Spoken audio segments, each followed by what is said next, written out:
Happy Monday, everyone. Tonight I will be hosting. Karen is in Arizona on a well-deserved rest and some playtime.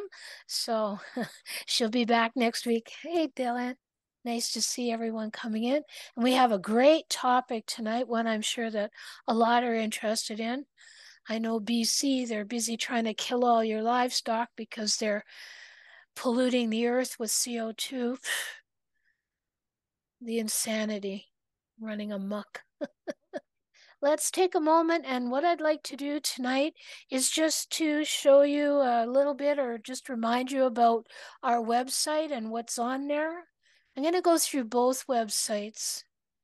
This is the Lifeforce Canada website, and a lot of folks are asking, how do I become a private member? Which is a beautiful question, and that is you go to the bottom of the home page and you'll see you can join as a free member. Just click join now, and that will ensure that you're on the mail out list, which means you'll be notified of every Monday call and what the topic is. And then if you want to join as a private member to be part of our Tuesday call and talk about all things sovereign. So that takes you to the Private Sovereign Association, where you learn to express your status with an authority. And so this is what you'll see, and as our Tuesday calls, and about how to build our lawful societies. Some of the comments that we get from our private members are listed there. And you just go down, and then you'll have some of the benefits are listed in there. And then it's the 3 easy steps. So you have a questionnaire to answer. And this is the monthly payment or the yearly. And when you press join now, it takes you to the questions and to your payment options. Right? So let's just go back to the home page here. We have the health directory. We have teamed up with Esther from Mind Myself, who has put a website that helps you to find a practitioner or to put yourself into that website as a practitioner. And so you can sign in or register. And if you're looking for someone, you can go into your community and you can find exactly what you're looking for in the list of the practitioners. Thank you very much to Esther, who has spent 2 years creating this. And it's beautiful. So it was great to team up with her. We also have things you can buy.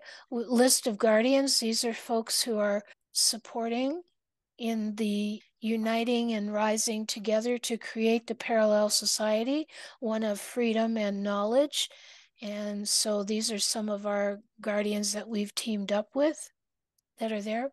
The other part that we have are courses that you can take. And so in the Lifeforce Academy right now, we have the Founder PMA course.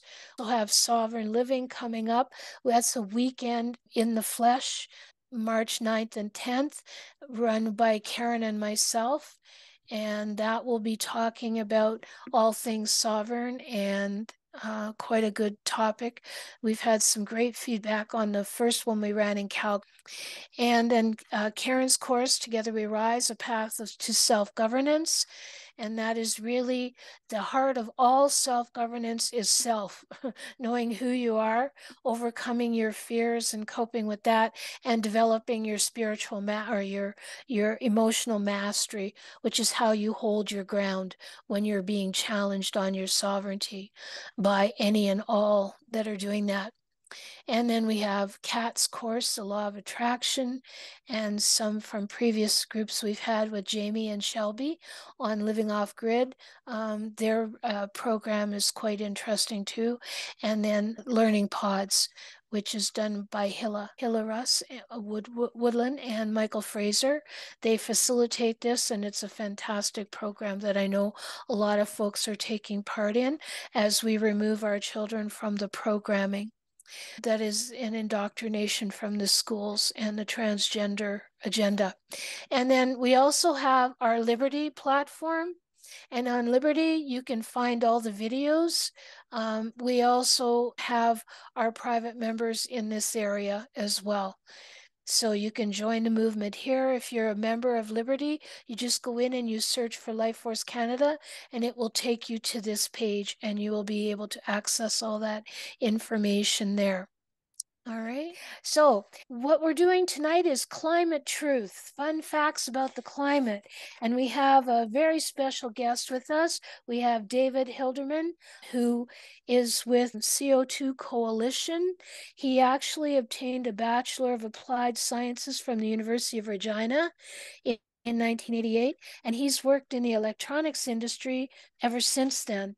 And in 2022, he was honored to be accepted as a member of the CO2 Coalition, which consists of a group of 150 scientists, of which about 70% are PhDs from the world's top universities.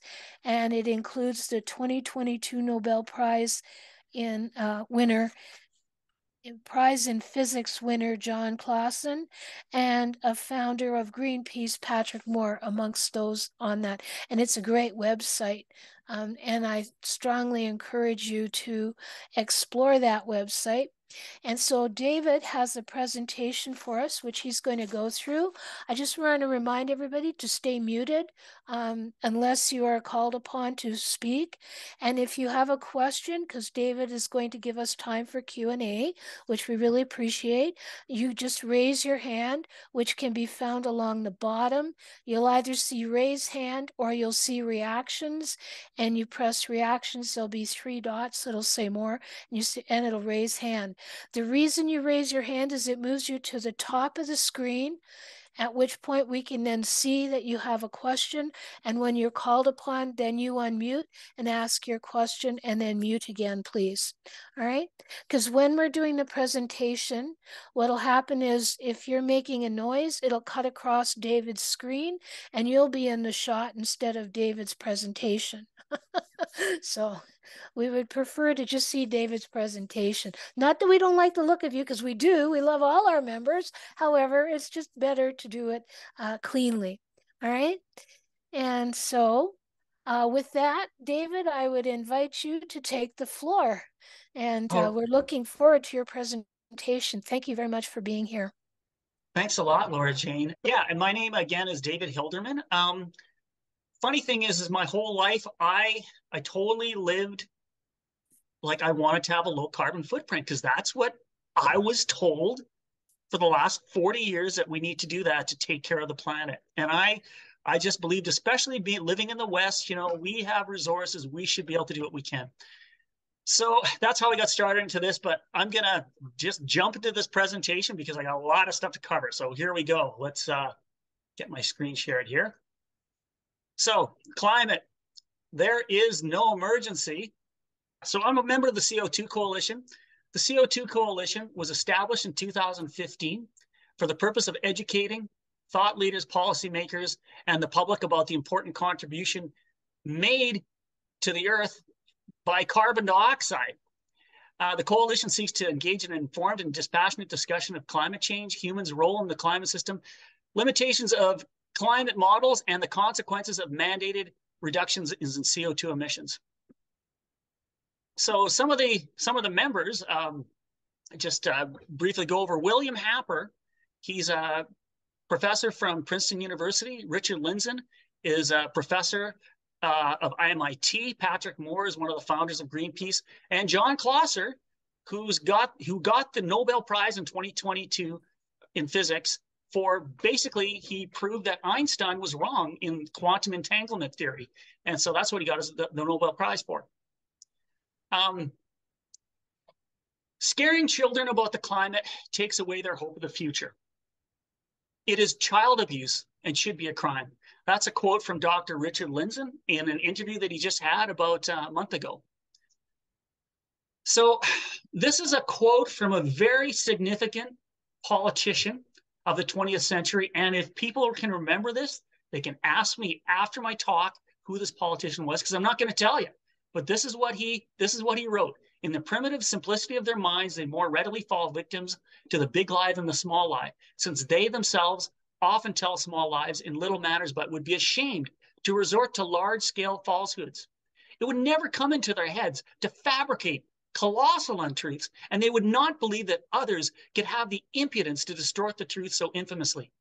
Even though the facts which prove this to be so may be brought clearly to their minds, they will still doubt and waver and will continue to think that there may be some other explanation. So that is kind of where I fell with regards to climate. When a friend of mine sent me some links to some videos about climate showing that there's no emergency, and I couldn't believe it. But I got fired just before he sent me this stuff, so I had time. So I looked into things. It took 2 months for me to be convinced that we've been lied to. But that's how long it took, because if somebody would have just told me that and even show me this data that I'm going to show you, I wouldn't have believed it. So we need to just keep working on this. I think people will come around, because most of the people that are freaking out about climate, they care about things, but they've been lied to and they've been totally misled and deceived, like what this politician was very, very good at doing. So past climates, here we go. So this graph is from the 1990 IPCC report. And as you can see, 6,000 years ago, before today, in 1990, the consensus was that it was warmer then than it is today. And here's an example. Here's some hard evidence of how we know it was warmer. This is a tree stump from 5,000 years ago. It's fossilized, and it's 180 to 100 kilometers north of the nearest spruce forest. Wider tree rings are on this tree than what is found in the nearest spruce forest. So that means that it was likely warmer there than where the nearest spruce forest is now. So we're told continually that warming the Arctic will release methane and cause positive feedbacks to accelerate the greenhouse effect. It's a bunch of garbage. The world didn't boil 6,000 years ago. It's not going to boil now. So here's another graph from that same IPCC report. Now this goes only back 1,000 or 2,000 years. And as you can see, the medieval warm period also shows that it was warmer than it is today. And here's some hard evidence about that. This is in the medieval warm period, the Vikings settled Greenland and for hundreds of years grew barley there, something that's not possible to do today. Modern explorers found some of this barley in Greenland, firmly establishing that it was grown there 1,000 years ago. So they excavated barley there. It's still too cold to grow barley in Greenland. It was warmer then. And it's interesting. So if you go on Google and say, was it warmer during the medieval warm period for Vikings to grow barley than it is today, you'll come up with all this stuff that says, oh, that was just a regional thing. That was just a small part of the world that was warmer.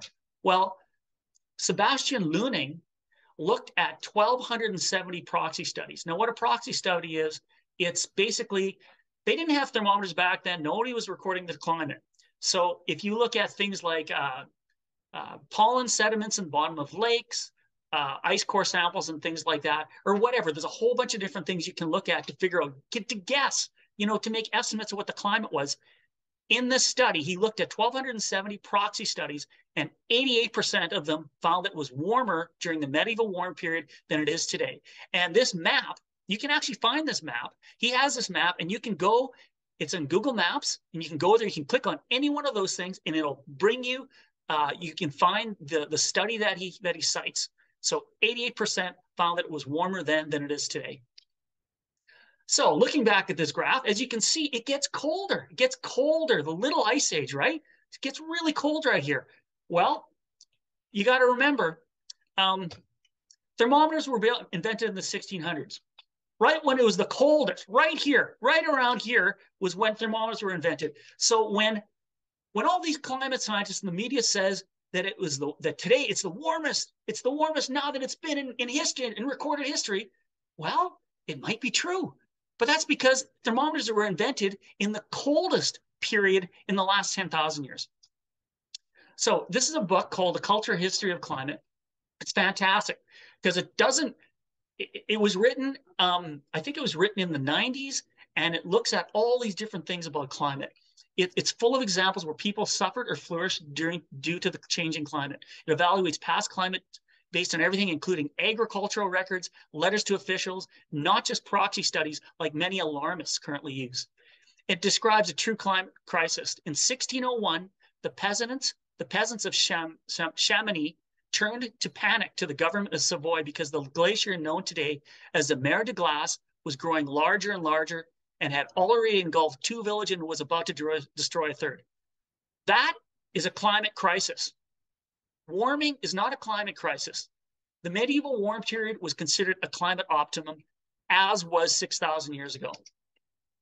So this is a very interesting part of my my presentation because I've never seen anyone present this before. So you're going to be the first people to see this. This is kind of one of the reasons that I'm a part of the CO2 Coalition, is because of some of these basic observations that I've made regarding carbon dioxide emissions and atmospheric levels. So here there's links between emissions and levels. In the Earth's atmosphere, 7.86 gigatons of carbon dioxide is equivalent to, actually, that's not 0.001. There's a few more zeros there. It should be 1 part per million. So 7.86 gigatons of carbon dioxide. If you could just like, bang, add that to the planet, parts per million of the carbon dioxide in our atmosphere would go up by 1 part per million. Okay?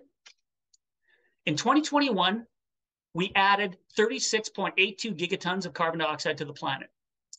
If you just added that immediately to the atmosphere, it would increase the atmospheric levels by 4.68 parts per million.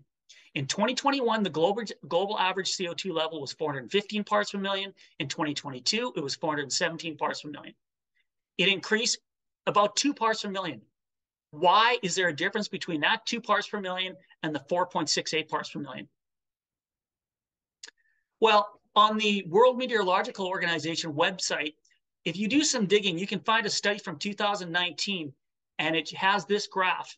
And this is the graph that I saw that went, wow, that black line is the trend that would, this is what carbon dioxide would do in our atmosphere if fossil fuels were burnt and nothing of that fossil fuels was absorbed. It's kind of like if you had a bucket of water and you just poured water into it. It's like we're pouring carbon dioxide into the atmosphere. It would go up like this. But it's not going up like that. It's the lower graph with the squiggly red line. So what's the difference between? Why is there that? So this is, you can get the annual carbon dioxide emissions put into the world from Our World in Data. You can download this data. And this is the graph of all the emissions on the planet, going back to 1959, where this graph started at. So if you take those emissions, download them, and add them up, first of all, convert it to what are those gigatons, those billion tons of carbon dioxide in parts per million, and add them up and accumulate them, you get this graph, which is identical to the upper black line there, except for it continues on to 2021. So I did that, and I compared it, and it's identical. It matches the line exactly. So atmospheric carbon dioxide has been increasing 2 parts per million per year, while human emissions are adding 4.68 parts per million per year. 2.68 parts per million per year is vanishing. Where? They say, NOAA, and there's a few other studies you can find, and I think NOAA is just citing some studies, and if you do some digging, you can find the studies. They say that 31% of human carbon dioxide emissions are absorbed by oceans. So that's 1.45 parts per million. That leaves 2.23 parts per million, or 9.67 gigatons, that has to go somewhere else. So where does it go? Here's a little refresher course on photosynthesis. So animals, we eat carbon and we breathe oxygen primarily for energy, so we can run around and have energy. Plants, when they absorb carbon dioxide, they get water from the ground and they get energy from the sun, and they create plant biomass. So all the carbon dioxide all the oxygen that we breathe, we mostly use it for energy. Plants, when they breathe in carbon dioxide, they grow. So that's what's going on. So where is that missing carbon dioxide? Well, based on satellite data, they figure that between 1982 and 2015, the Earth gained 18 square 18 million square kilometers of leaf cover. That's how much leaf cover was gained on the planet between 1982 and 2015. That's equivalent to taking all the plants in the continental United States, multiplying it by 2 and adding that to the planet. That's a lot of plants. And here's another study, Vancouver Sun. In 2016, the government wanted to find out, oh man, we lost so much forest from the mountain pine beetle. How can we find out, how long is it going to take for all that stuff to grow back? And scientists determined that rising levels of carbon dioxide in the atmosphere are accelerating the growth of BC forests by 1 to 3% per year. I mean, that's absolutely amazing. So that 9.67 gigatons per year represents the additional plant biomass being created by the increased atmospheric carbon dioxide. It's so crazy that we keep getting told that adding carbon dioxide to the planet is a pollutant. It's not. It's causing plants to grow faster now than they have in millions of years. I mean, we got 8 billion people on the planet. Can you believe it? Like how incredibly fortunate we are that humans, like if humans figured out nuclear energy first and they just had nuclear reactors for all our energy, we wouldn't be able to feed the people on the planet. This image here shows how much grain production has increased over since the same period of where they've been measuring the carbon dioxide levels from that mountain in Hawaii. So here's another thing you got to look at. So that upper graph, this is data. This is based on measuring carbon dioxide levels in the atmosphere on the mountain in Hawaii, the Mauna Loa Observatory. They've been measuring it since 1959, and the guy that did it was Keeling. His last name is Keeling. So now if you zoom in on it, you can see like the red line is the actual monthly measurements, average measurements, and the black line is annual. So the red line goes up and down every year. It goes up during the winter in the Northern Hemisphere. It goes down in the summer in the Northern Hemisphere. In the Northern Hemisphere, there's much more forest, like there's much more land in the Northern Hemisphere. So when during the summer, the plants, they just suck up the carbon dioxide like crazy. We are causing such incredible life on our planet because we just happen to start burning fossil fuels and increasing carbon dioxide in our planet.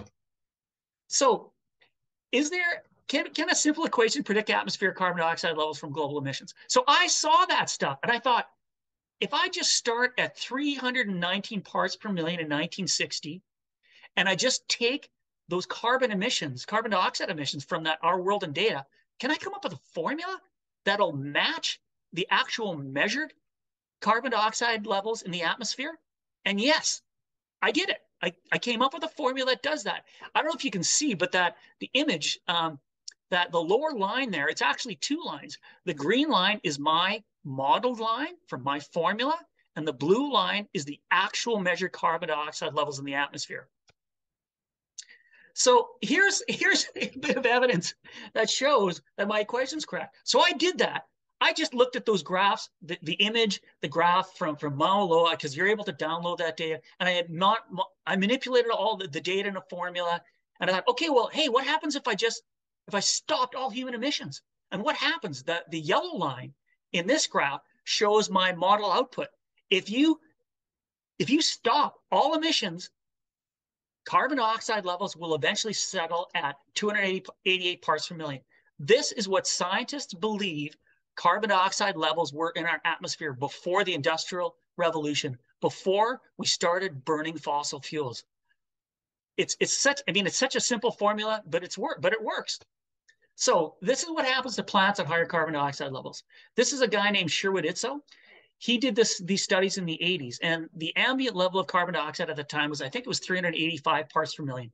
So he did a study. I don't remember how many years that these trees were growing, but the ambient levels of carbon dioxide is the first tree, adding 150 parts per million is the second tree, 300 parts per million is the third tree, and 450 is the last tree. Look at the difference in how those trees grow.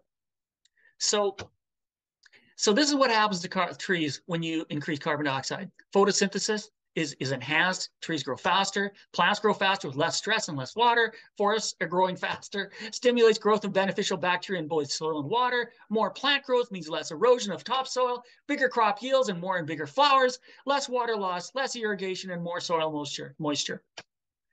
Increase in natural repellents to fight insect predators. It's like everything about plants on our planet are benefiting from carbon dioxide increases.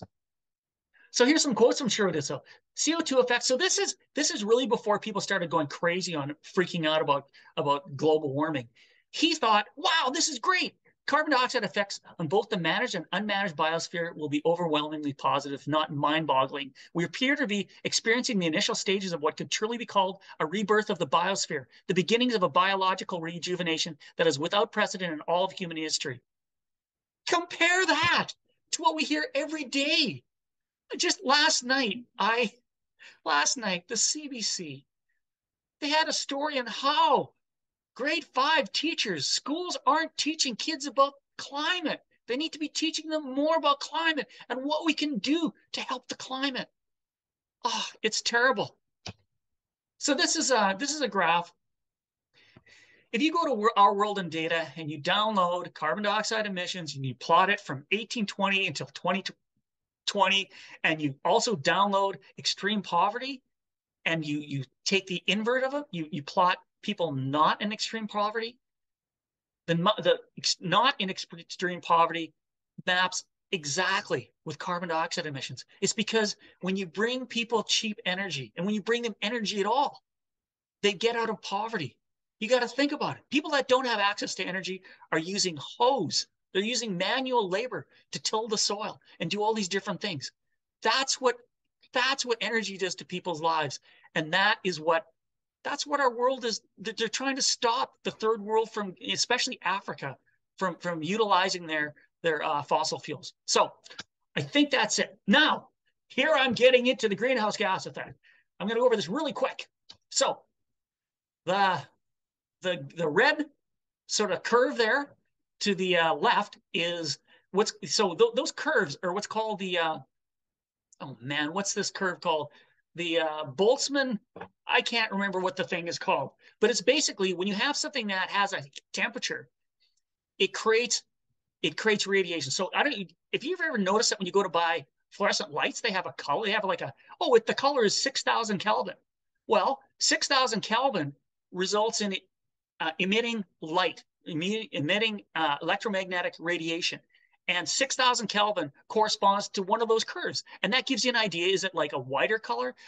Like a 4,000 Kelvin fluorescent light is going to be more of a warmer color. Higher number is going to be a white, like more of a blue, kind of like a more annoying sort of industrial sort of color. So that's what that is. So ongoing radiation, the sun emits primarily visible light. And the red underneath it shows how much light goes through. The stuff that's not in red is how much gets blocked by whatever in the atmosphere. So as you can see, so a lot of that ultraviolet light gets blocked, and that's from the ozone layer. So now the other graph, the blue line, is what the curve is for based on the temperature of our Earth. The temperature of our Earth, I think it's something like 16 C is the average, but it's in Kelvin. You can see that number. It's 100 degrees to between 210 and 300 Kelvin.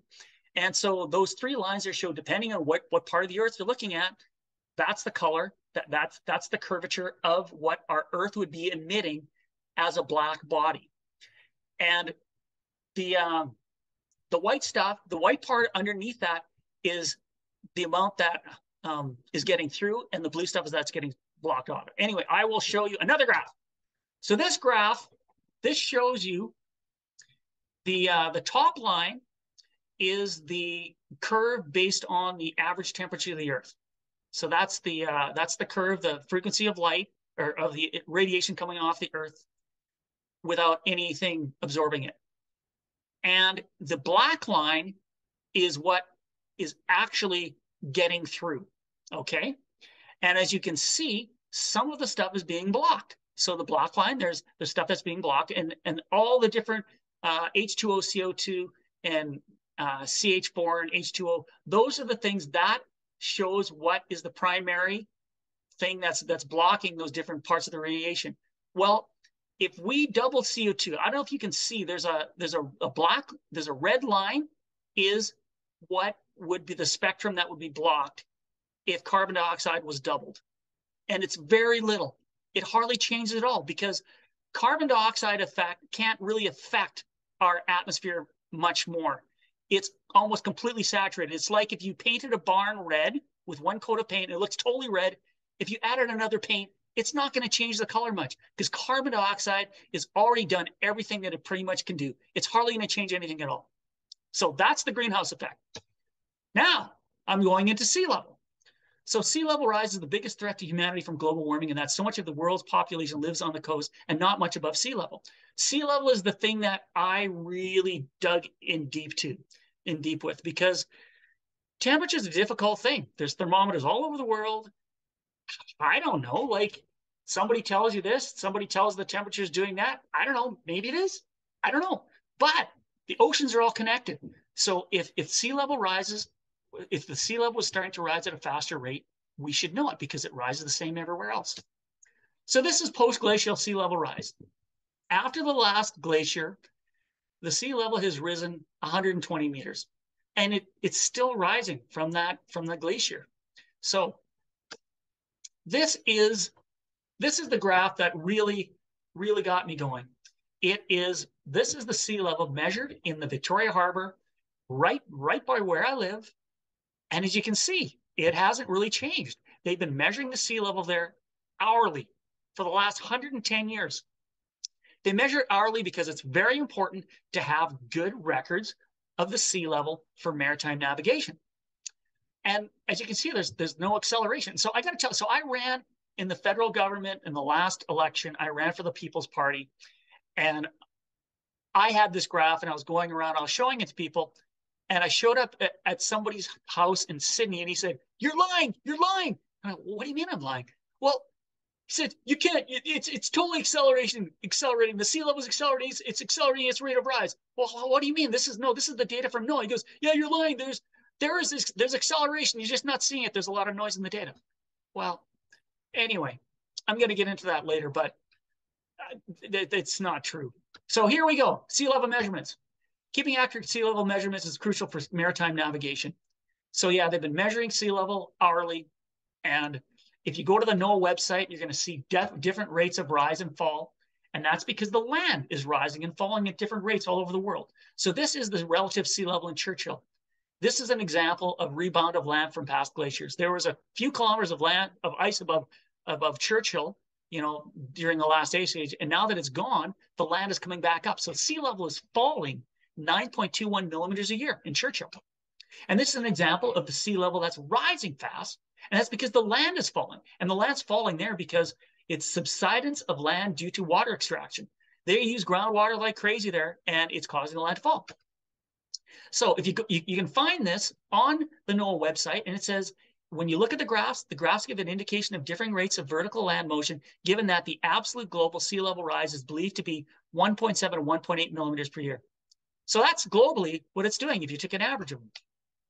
So here's Victoria sea level again. And as you can see, it's 0.76. So that's like 3 inches every 100 years. But I believe that sea level does tell you something about climate. So this is the longest record on the planet. Now, the thing of these records, when you go to the NOAA website, so this is data that NOAA uses on their website. It's from the PSMSL website. It goes back, and so they've been measuring it for hourly there since like the early 1800s. And as you can see, in 1900, the sea level rate of rise changed. It was flat before 1900, and then it started to increase. So there's not many other places that go back that long, but here's another one. Cuxhaven goes back to 1840. And as you can see, just before 1900, the sea level rise rate changes. And here's one from Liverpool. It also shows the same thing. Around 1900, the sea level rate of rise changes. And here's a picture of the Thames River. This is an old picture of the Thames River in 1895. That's the last time that the Thames River froze. And there's also painting there. They used to have markets on the Thames River. So the climate was different then, and sea level changed. The rate of sea level rise changed at that time. So that's why I believe. So I think a lot of people, I think James Hansen truly believed. This is a picture of James Hansen. I think he truly believed that we're going to have a climate emergency. And he really thought that carbon dioxide was going to cause catastrophic warming and it's going to cause the sea levels to rise.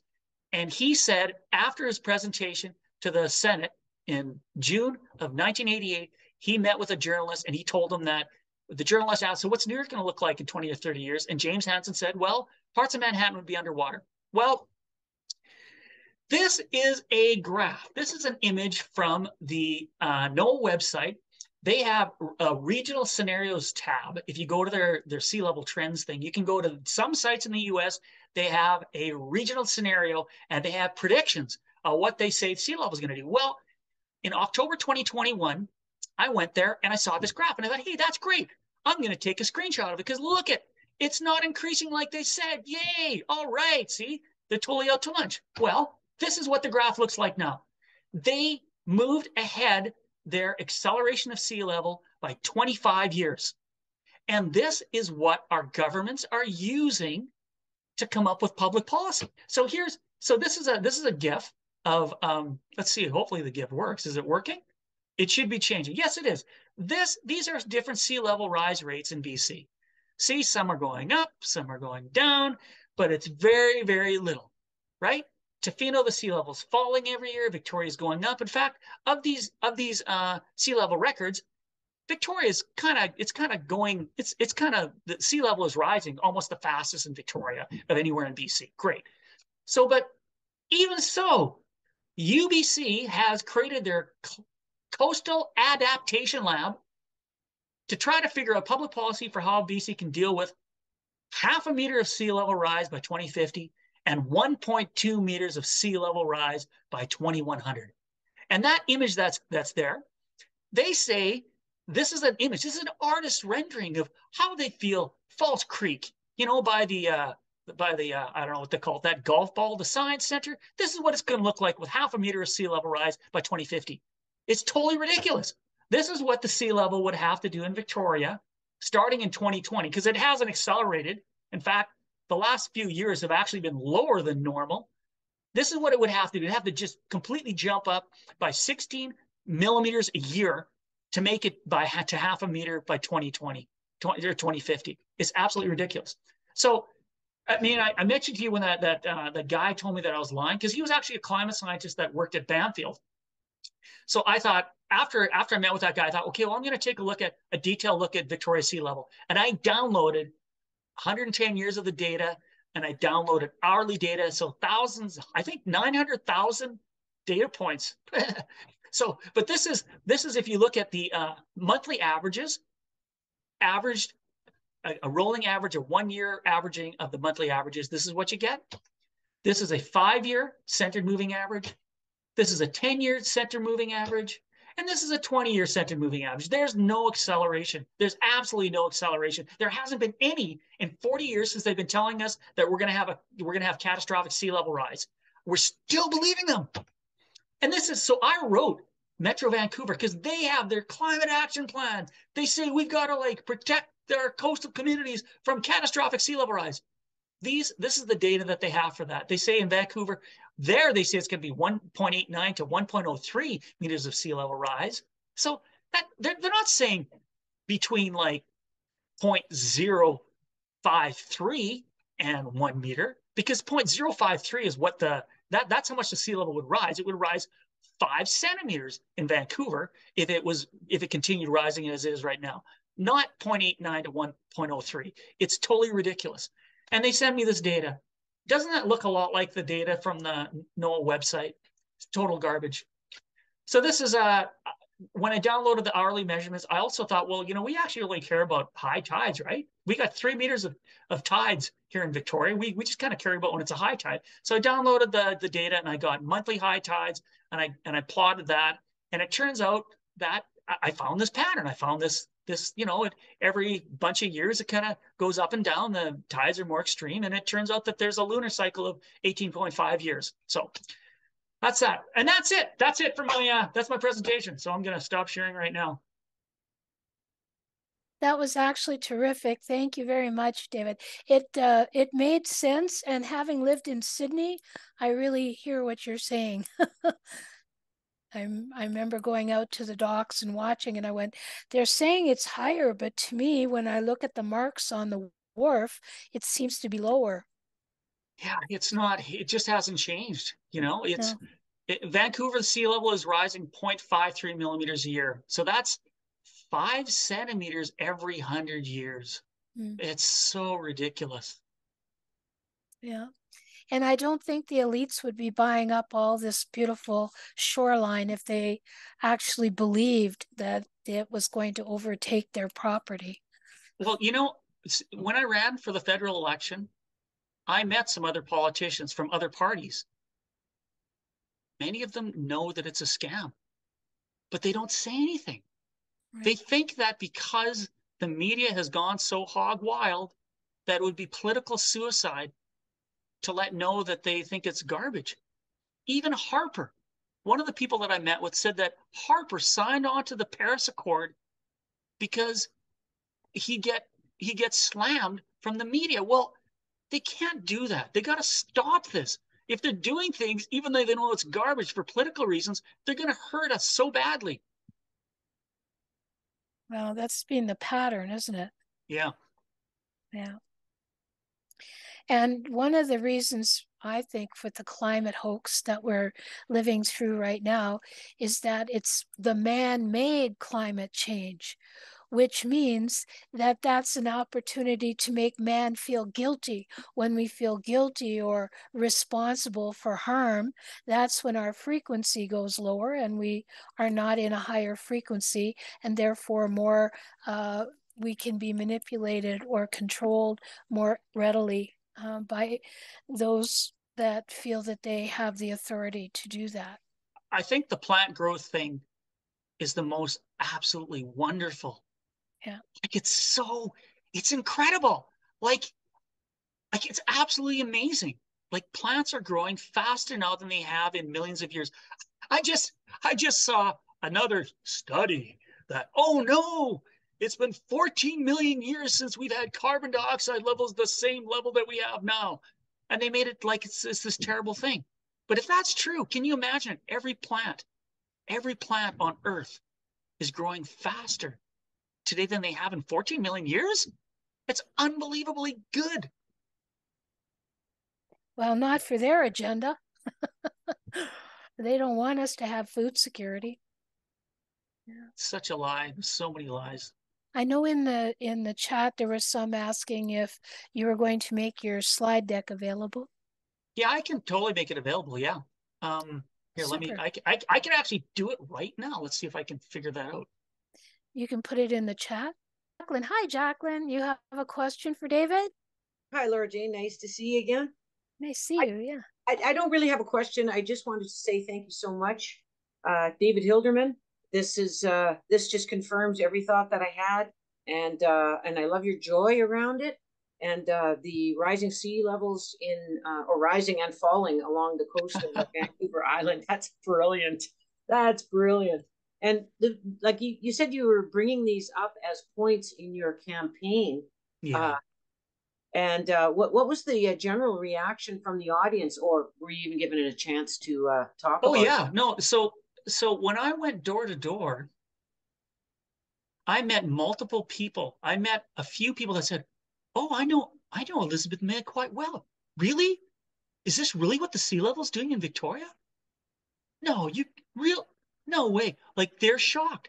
I One of the things that I did was so they responded, well, this climate scientist, I mean, the thing about climate science is that in I don't remember, I think it was like $200 million. The US government had $200 million after the year after that testimony by James Hansen. It's now $16.5 billion just for climate research in the US. Yeah, So great money maker. yeah, I'm an electronic engineer, and I don't want to get into, there's a weird story about that, but I've been designing products for the music industry. So like Long and McQuaid, like music stores. There's music stores all over the world, everywhere. Like so many people, musicians. The global music industry is 16.9 billion. Can you believe it? In the US alone, climate science gets the same amount of funding as the global music industry. It's unbelievable. Yeah, But well, I do believe that it's money yeah, laundering for sure.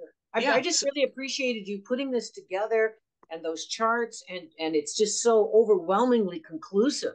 And the good news about the plants growing faster, that's I did not know that aspect, and you said that that would be exciting, and I just wanted to say I agree. That's I love it. I love it. So really It's appreciate the so, work you're doing. yeah. It's and any so this is the thing. If you start diving into it, like for instance, even in the oceans, right? So that 31% that climate scientists say is being absorbed by the oceans, what happens then is that when you have higher concentrations of carbon dioxide on the surface of the oceans, photosynthesis, the algae photosynthesis, so the algae just totally, it makes that, it accelerates that. And what Yeah, that does is that saturates the ocean surface with oxygen. And food it just supply. benefits fish incredibly.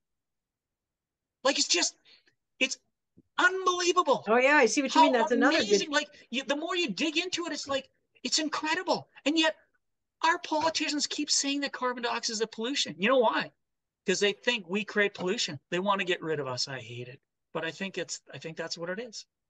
You know, here's another thing that's really weird. It has nothing to do with climate, but you know, our government says good. We got to have all this immigration, right? Well, I never once growing up heard anyone say, you know, for Canada, it would be really good for all of you to, like, as a kid, when you guys get married, you should all have 3 kids because that would be the best for our country. That way, it's good for the economy. It's good for everything. We should try to have families with 3 kids. I never heard that. If anything, I heard we got to stop having so many kids. It's bad for the planet. Yeah. Like, it's terrible. It's just, it's sad. It's so sad. Yeah, that's a whole other agenda. Yeah. Yeah, for sure. Okay, I see we have some more questions here. Yeah. Has that is that okay, Jocelyn? Have you got everything? Jacqueline, you got everything? Yeah, okay, great. Hey. Carol, you want to go ahead? Yes, thank you, Laura Jane, and thank you, David. I'm curious, who is the politician whose quote you used? Ah, I, so this is the weird thing. So, okay, I'll just tell you, both provincial and federal politicians for my riding, one was liberal in the provincial campaign and one was conservative in the federal campaign. And this is the thing that's really weird because it's like they really think that they can't unless they got to go with this because like Canada's a weird place. In the US, they're making some progress. In the US 5 years ago, I think it was 5 years ago, 70% of the public thought that global warming is caused by humans and it's an emergency that we need to change that. That is now down to 45%. The majority of Americans think that it's garbage. It's not the way it is in Canada. The members of the Conservative Party voted, they said, no, we don't think there's a climate emergency. But the leadership went against it and said, yeah, we're going to say there is one. That's why I ran for the PPC. So the people in the Conservative Party, I think most of them know that it's garbage, right? But they just, like, let's face it, our media is completely under control. And most people I know still trust the government. They trust the CBC. So somehow we got to see that change. And it is changing. We need to somehow change people's brains. And and like the thing is, I thought, okay, I kind of wish that I would have went independent because I can't believe the spin that the total demonizing the media did on PPC. All I wanted to do was debate Elizabeth May, and I did 5 times. But because I was part of the PPC, I had friends of mine saying, you're going to join a racist party for the climate? Like, they seriously thought that. Yeah. Yeah, well, we know that media is certainly paid for by the elitists or the deletists or whatever you want to call them. Yeah. David Icke calls them the cult, which I'm beginning to think is actually a proper name for them. Anyway, thank you very much, Carol. Is that all your questions? Yeah, okay. Teresa, Hi, Laura Jane. Good to see you even Hi, this Tracy. way. It was nice to see you in person. And David, it was great to see that you made a connection here in Life Force Canada. I'm so pleased when you joined our class, Canadian Liberty Alliance Society, that you gave such a profound talk that I wanted to push it forward. Thank you for joining Life Force Canada. It's my pleasure to see this message getting out there, and you're the best person I can think of to do it. I do have a question. My question is in regards to, we know what the intended purpose and plan is for why they're pushing this CO2 business. But with the great turnaround of what's happening on the planet itself, if left alone, and the oxygen coming from the ocean, and all of the immense growth of plant life, is there a possibility that they can't catch that? That they can't, I mean, sure, they can try and catch us and have their plan that they have in mind for us, but is there a way, sorry, I actually meant to uncover my camera. Is there a way that that the Earth will still stay ahead of it? I mean, we'd like to stay with it, of course, but is there a way that they're fighting a losing battle anyway, because this is the reality of our climate? Sorry, I didn't actually understand. So, okay, so is with all the positives that are coming from your information, yeah, like I mentioned with the plant growth and oxygen and ocean and all that, is it positive enough that that it's salvageable or can still continue to thrive?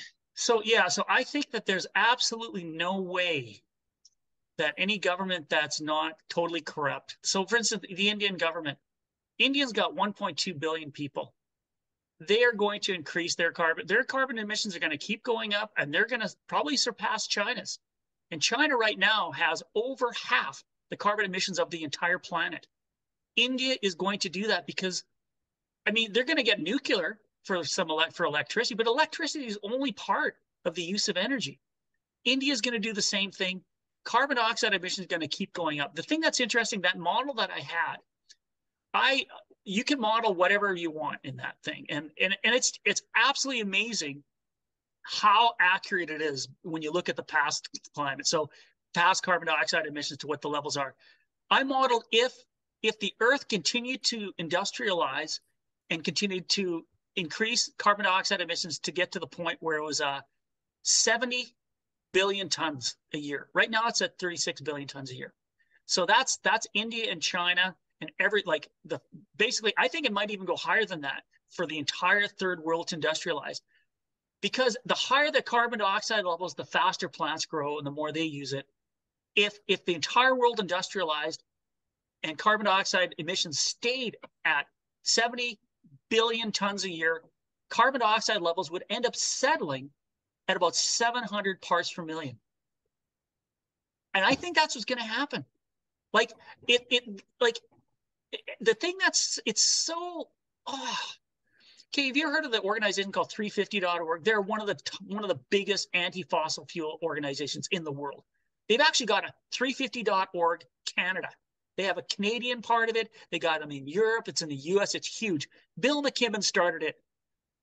For the Earth to get to 350 parts per million, you would have to reduce carbon dioxide emissions to 10 billion tons a year. Right now, we're at 36. The last time we were emitting 10 billion tons a year was in 1960. 45% of the Earth was in extreme poverty in 1960. There was only 3 billion people on Earth. It's seriously the only way that it would happen. Half the population would be killed. It's just absolutely ridiculous. It's completely madness and insane. So anyway, I could go on and on and on about that stuff. So better get to the next question, unless you got something else. No, but thank you very much. Okay, yeah, thanks. Yeah, well, the insane agenda continues. Yes, Sibylla, go ahead, please. Yes, well, wonderful. Thank you very much, David. Wonderful presentation. I have to know that I had, actually researched some of this, and I totally agree with you. I am scared, though, that so many people believe in this hoax, And, I have friends who are like freedom fighters, but they absolutely believe in the CO2 thing, and they reducing population and all of that. And that I find that particularly scary because, because I find that what they are actually doing, is trying to reduce the population. And the vaccines to me are one attempt to do that. And, and the reducing CO2 by, killing the cows and the farmers. And it's another attempt to do exactly that, to really, so my question really is how can we fight that? So, I would love, I think people need to figure it out. So this, I don't know, I'm in the same place as you guys are regarding COVID, about vaccines and stuff, and about freedom and stuff. I don't know what I'd be thinking right now if I didn't realize that we've been lied to because of the climate. It was the climate that went, we've been lied to. This is a complete lie. There's no way that you can we are being misled, and it's totally on how can all these scientists they just want to make money? That's all it is, right? So it takes people to realize that this is completely being lied. Now the thing about the climate thing is there's some just basic things like the sea level thing. I try to go to as many climate marches as possible. Okay. And I just get a printout of the Victoria sea level, 11 by 17, and I stand there. I went to one at Centennial Square in Victoria, and I stood facing the same direction as the speakers on the stage, facing the audience with this graph of sea level in Victoria, and people walked up to me and asked, "What is that?" I'd say, "This is a sea level record in Victoria. It hasn't accelerated in 110 years. It's going up the same rate as it was 110 years ago." And I go, "What? Really? People don't know. The data's there. And this is the thing. Even though I saw it, I didn't believe it. And I've got brothers. I got brothers that still, I think they're starting to soften now about it, but they can't it's exactly like with that quote that I said about the big lie, right? The thing is that just like you at the beginning, the friends that I have, they refuse to believe that. They just can't wrap their head around the fact that not only have we been lied about COVID and everything else, but also about the climate. Yeah. Well, the one thing I think sea level. So the thing about temperature's a pain in the butt because there's thermometers all over the world and it's so easy to manipulate this stuff and all this hand waving. And you can look at hurricanes, they're going down, or they're either going down in parts of the world and they're not changing at all. But that's pretty hard the oceans are all connected. The oceans are all connected. You can't fake that one. You just can't. So I think that I made t-shirts with the sea level, Victoria sea level on it. Mm-hmm. And I sold a few of them, but they're kind of a pain to make and they're you got to explain them. But I think we got to get posters up. We got to pay for posters. This is the Victoria sea level. It hasn't accelerated its rate of rise in 110 years. And start to get people thinking, get people looking at it. I don't know. That's all we can do. Thank you. Great questions. And I agree. That's, knowledge is power, and we're all about empowering each other. So the more knowledge that we achieve, the more we empower each other and ourselves. And that's why we love having guests like yourself, David, who can actually show data that proves the lie. Yeah. Much as there's cognitive dissonance around it and folks may not want to accept the lie, we at least know that we have proof that here, this is a lie and this is why, and that's very difficult to argue with when you have... I really dug deep into the sea level thing, and I agree. Because I was really interested in also nuclear reactors, and I went to University of Regina, and there's something called the Robertson Lecture Series. And during the COVID, instead of actually having it in a hall in Regina, they did it on Zoom, and they invited all the alumni. And I went to this thing, and they did one on nuclear reactors and small modular reactors. And the following year, I got an email inviting me to go to another one, and it was on the ecological effects of climate, and was a UBC researcher. Right on. I can ask this guy some stuff about climate. The first thing that came out of his mouth was that increased carbon dioxide is causing the destruction of coral reefs around the world. And I just, oh man. So I just put in the chat. Oh yeah, and they had a chat, and you're supposed to like put the questions to the moderator, and the moderator would ask them at the end. And I put the thing, hey, well, how come the Great Barrier Reef is the largest coral system in the world, and it's got a 40-year high of life? It's never had so much live coral since they've been measuring it, right? So that was the first question that he was asked at the end of his talk, and he didn't have an answer. He couldn't answer it. He didn't know what to. So guess what? He wrote, and I asked him about sea level later, but the moderator didn't put that one to him. So he sent me an email later. His name's Kai Chan. And if you Google the guy, Kai Chan, he's actually been interviewed on CBC. You can actually find little videos of him on CBC as an expert on climate. So I asked him about sea level, and I showed him all this stuff. How does UBC expect? You're at UBC. How can you expect the sea level to rise 0.5 meter by 2050?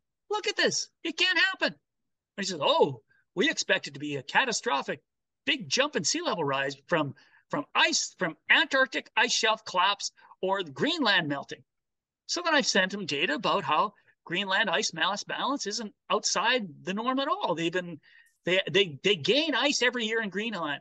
The only way that the ice goes away, that snow would continue to build up if it wasn't for glaciers and icebergs breaking off of Greenland.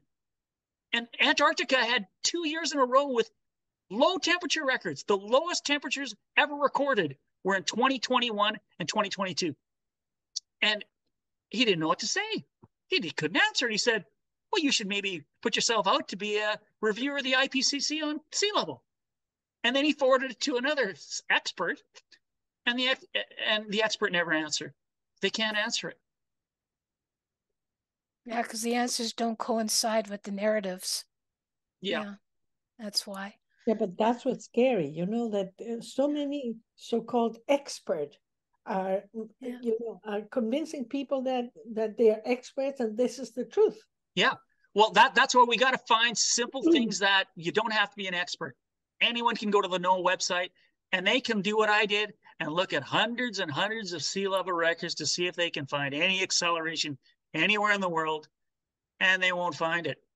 Besides, the oceans are all connected. You only got to look at one, right? Mm-hmm. Yeah.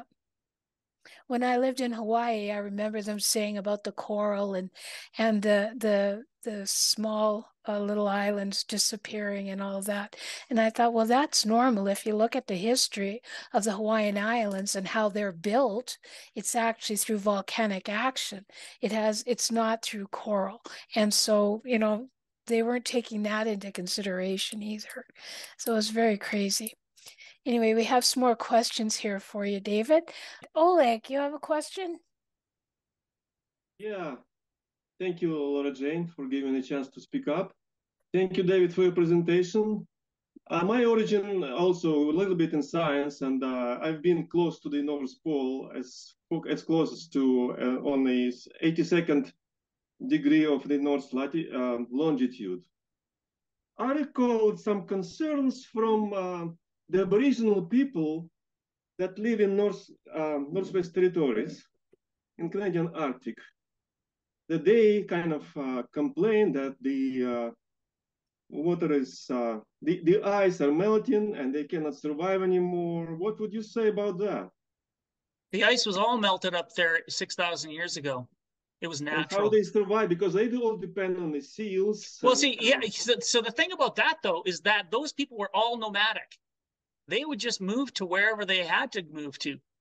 They're not nomadic anymore. The Canadian government forced them into settlements. They did not allow them to be nomadic anymore. It's just, they would move. The thing is also, there was a period in, glaciers were retreating in I think 1920, or I can't remember. There's a bunch of stuff that explorers would go up and they go, wow, there's all this ice is melting. It's all like, I mean, it's just First Nations. I mean, It's terrible. It's really stupid. Our government, they did it because they want us to, we want to have a country. The only way we can have a country and to say that this is our lands, if we have settlements there. So they force First Nations people to be in these settlements when they never had settlements before. They're always nomadic. They pretty much made another reservation for them. What's that? They made reservations for them. Yeah. Pretty much. So, First Nations have a lot of good reasons to be angry with the people in Canada. But the idea that we're supposed to stop our carbon dioxide emissions to try to it's just ridiculous. This is can you guys see that? Okay, here it is. Yeah. This is China and India. China is currently building 2 coal-fired plants a week. Two coal-fired electricity plants a week. They're doing that a week. India is continually building more coal electricity generation systems. They increase their carbon dioxide emissions equivalent to Canada's every 9 months. Every 9 months. And we're supposed to increase our electricity costs, do all these crazy things, build up wind and solar farms, and it's just crazy. So it just makes absolutely no sense. No sense. You can't, there's no way, there's no angle of this net zero stuff that makes sense from any angle, even if all the crazy alarmist predictions were true. It makes no sense. So we're going to impoverish us. The thing is, by making our electricity and our energy so expensive, look at a piece of steel, anything, your car, everything takes energy. Make a piece of steel takes a lot of energy to melt that. If you can do that for a quarter of the price in a place like China, you're not going to build it here. It's energy. It's you see people, if you had all these people having to do this work, if you can get cheap energy, you'll use technology to not have people do it and use the energy and make it cheaper. That's what all of everything in our world, we are so fortunate. We've got such cushy lives compared to what people did 200 years ago. And it's all because of energy.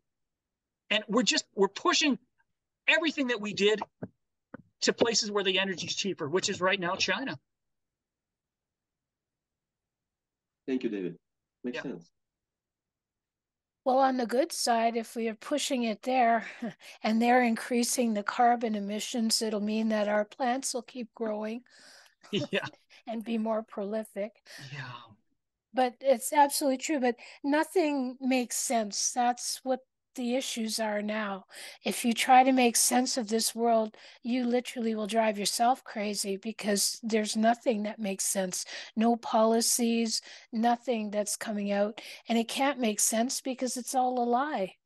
It's all predicated on what they want in their agenda. It has nothing to do with what's good for the planet or good for you and I. They're using climate change to go out around BC and to kill herds, to eliminate animals off the planet. And I don't think it's cow farts that have got us to this point, to be honest with you. But this point is not bad. No, everything keeps getting better. It's exactly. It's ridiculous. So one of the things that I find is it's tough is that, so when you find out that something is a lie, completely 100%, this climate thing is a lie, all of a sudden you wonder, is everything a lie? And I find it's you know what a Venn diagram is? Here's a picture, this is the truth, and this is not truth. So for instance, what the media tells us, some of that is in the circle of the truth. It's difficult for us to want to be so completely opposite of what this one is that they're telling us, because it's part of it that's not so much of it is outside of the truth, that we end up getting stuff that's not true either on a completely opposite side. That's something that I find is difficult, because it's some pretty crazy things. I end up thinking, yeah, and then it's no, I guess it's not. Right? So that's something we have to be careful about. It's hard. It'd be so much easier if you could just turn on the TV and go, oh, that's truth. Yeah. Can you believe it? Wouldn't that be nice? Well, Wouldn't that now be we watch wonderful? TV and it teaches us what isn't true. I know, Believe that's the what it does opposite and now. you're Yeah. more chance. Yeah, just go Yeah. with the opposite and you're more likely to Yeah. find Yeah. it. More. Yeah. Yeah. Yeah. You got a better chance of it, but it's Yeah. tough that we have to figure the stuff out on our own. Yeah. It's brutal. And that's one of the things that we do promote at Life Force is really about going inward and finding your answers within and using discernment. And that comes from knowing who and what you are and listening with discernment. Oh, Scott, Scott, yeah. I got Gila's permission to ask a question.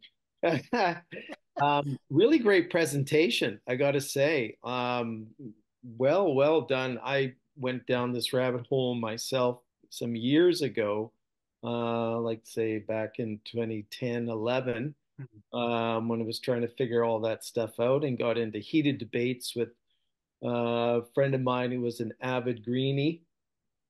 And I just started processing material on my own as well as starting to read stuff. And it just never added up. One of the fundamental flaws of it that I started to realize was that, the myth that they promulgate is that, we David Suzuki is famous for this, is that, the atmosphere is so fragile. It's just so fragile, and just a little bit more carbon dioxide, and the whole thing will come unraveling and will into chaos. And that's one of the narratives, of course. But then when you think about the evolution of life itself on this planet, it's gone on for millions, hundreds of millions of years, and with very slow changes. And sometimes, sometimes rapid changes, but then they stay stable, and then but even then, life, it's not catastrophic. And what I remembered from David, you're saying from chemistry was a buffer system, and the atmosphere is a buffer system. So what I realized, my friend, he'd never taken basic, he hadn't taken more advanced like Chem 11, 12 or whatever from high school, but I remember buffer systems. And so meaning that the atmosphere and its biological systems buffer against, in other words, they act against, they moderate massive change. So this is where volcanoes, when they erupt, they mitigate against massive amounts of carbon emissions and other gases and coming into the atmosphere. So I started to reason it's like, no, it's not fragile. It's a buffer system. And if we didn't have a buffer system, we wouldn't even be here. That was number one. And then I started learning stuff about like the Milankovitch cycle, for example. But I did some historical work on the origins of the green sorry, I'm giving it away, the green environmental policy. And it really comes out of, in our 20th century, it comes out of the World Wildlife Fund and the British monarchy. The British monarchy is the number one, with Prince Philip and Prince Bernard of the Netherlands, a card-carrying Nazi, were the founders of the World Wildlife Fund. And they started, along with UNESCO, which was another British technocrat, Julian Huxley, formulated and incubated what they were trying to finish off with the eugenics that the Nazis were doing are really British eugenics. They don't come really from Germany, they come from Britain.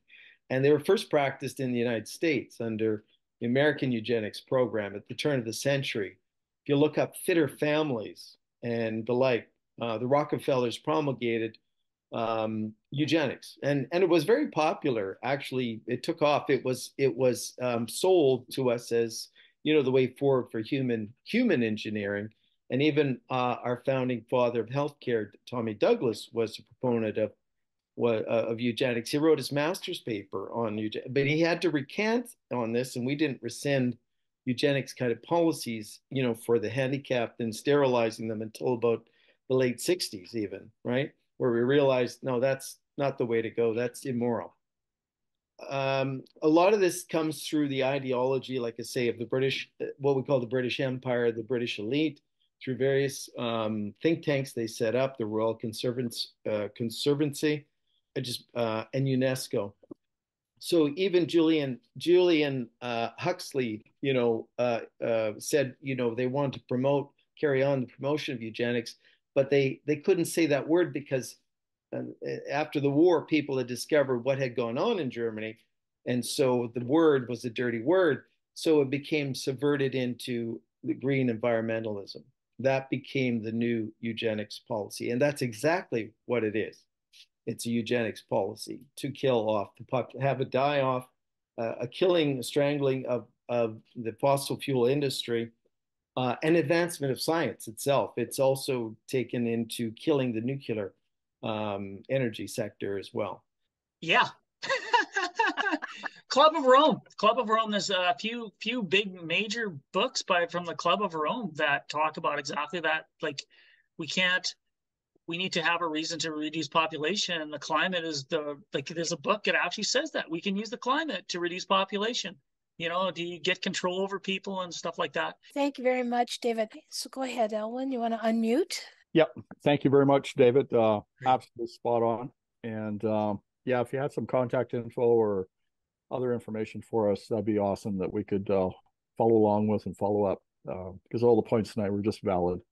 And basically our entire world, and it's done one by one, needs to be re-educated and not be sold to these corporate criminals, because that's all they are.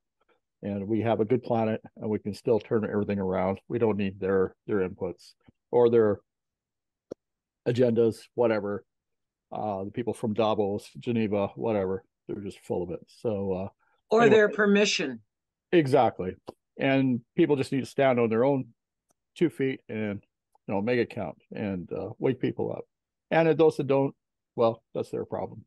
But you can choose higher ground. You don't have to take the bottom. So anyway, that's about it. But yeah, contact for info for David, and so we can be better informed and have some tools that are available to use to our advantage.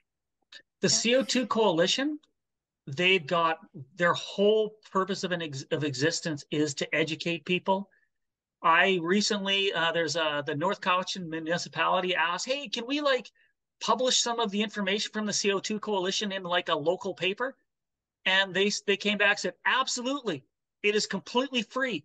Take this information, go to the co2coalition.org, take anything from there, do everything you can with it, get the word out. They're not they spent a lot of money and a lot of work getting that information put together, but please use it and get it out there. Yeah, perfect. And Freedom TV is coming on, and I know that we can link with them as well. So that's with Gary. So yeah, absolutely. I think that the more that we can circulate and educate, the much better off we will all be. Because when you're informed, you are not then going to be victim to anything that is trying to coerce or push you in a direction. Like I say, knowledge is power. We want to empower, and that is through knowledge and education. So thank you very much, David, for spending time with us. Fantastic presentation. And to all of our Life Force attendees, another great evening with really good questions. With that, I think we will call it a night. And thank you all for attending. Thank you, David, for being with us and doing that presentation.